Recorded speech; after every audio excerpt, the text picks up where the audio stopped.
What's up, guys? And this is going to be my second episode to the basics. So last week I covered the Marvel Basics video. Now this was about the basics episode 1.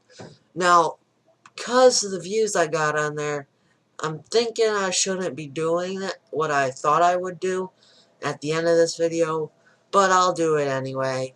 That will be the ranking of all the episodes throughout the series. Now, there will be 10 episodes in the first series. If you guys want more, please make sure you leave a like on my videos and subscribe to my channel. Plus, also comment down below on which episode so far is the best. And I hope you guys like this video.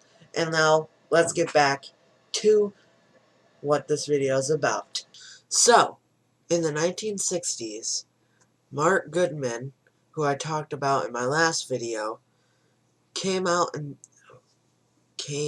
to Stan Lee and the artist Jack Kirby about making the Fantastic Four.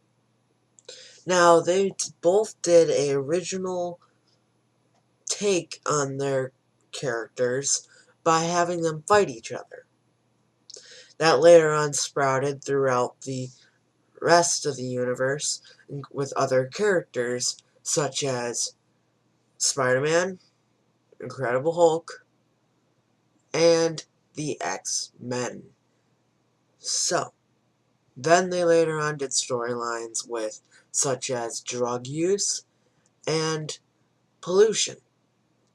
I know pollution seems a stupid thing to do it on, but it's also a good way to do it on to teach kids not to pollute, and it kind of worked.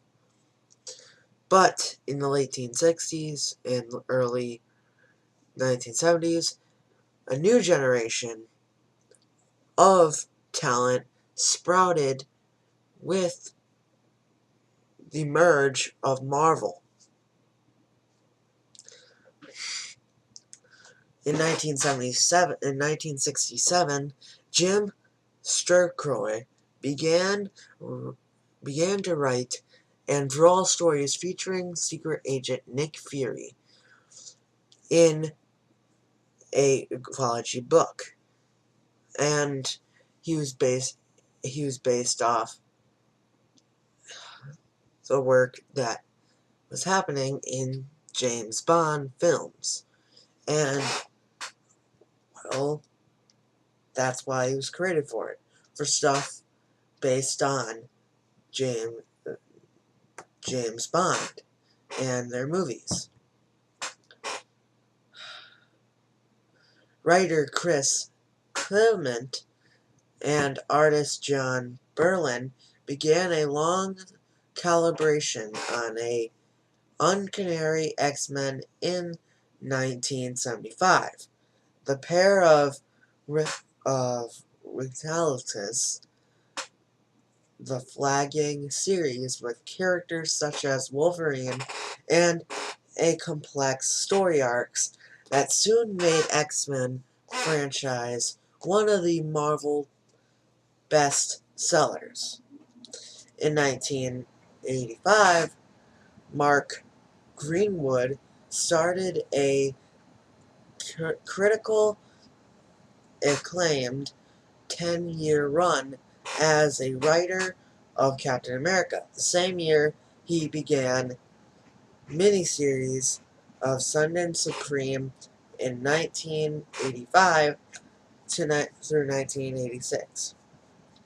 A disruption took on superheroes that befriended Alan Moore's graphic novel, Watchmen, published by DC Comics. The 1980s also saw Frank Miller's stint on Daredevil. And in 1988, Todd McFarlane began a popular run as an artist on The Amazing Spider-Man 4 years later, McFarlane and the number of other popular artists, including Jim Lee, Eric Lisson, and Bob Liefeld, left Marvel to found Rival Image Comics, a company that allowed creators to retain the copyrights of their characters. During the 1990s and early 200s, a new wave of writers, including Brian Michael Betts, and Jordan Hickman, and Ed Blackbreaker, became well visible for new comics such as the run on Hawkeye. Longtime Spider-Man writer Dan Scott teamed up with artist Mike Airfold for a bold take on the classic character in Silver Surfer, and writer G. Willow Wilson and artist Aaron Upland breaking new ground with their confidential acclaim Miss Marvel. In the 21st century, Marvel's profits were increasing, and toys and video games and other merchandise featuring their own popular characters from their population of a stream of communicational successful movies. Those films, different from prior effects, to translate comics to big screen in that there were set a single shared world. That plan generated huge dividends with the Avengers in 2012. A film featured Iron Man, Thor, and Captain America. If you guys already knew that, probably. 3 heroes that had scored individual blockbuster success. And crossed over and grossed more than $1.5 billion worldwide.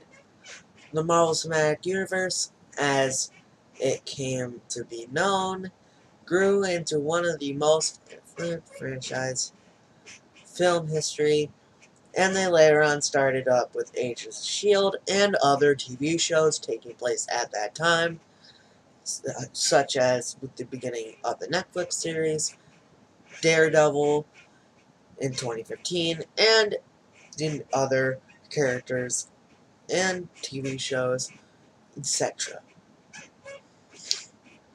Since then, the Marvel Universe has just been growing, both big screen and low screen, and this, as I said in my intro, that this would be my Basics Episode 2 on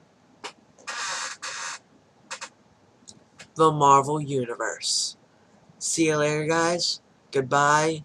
Please leave a like, subscribe, and comment down below on what episode is your favorite. And as I said, I would do a ranking, so I'll do the ranking right now.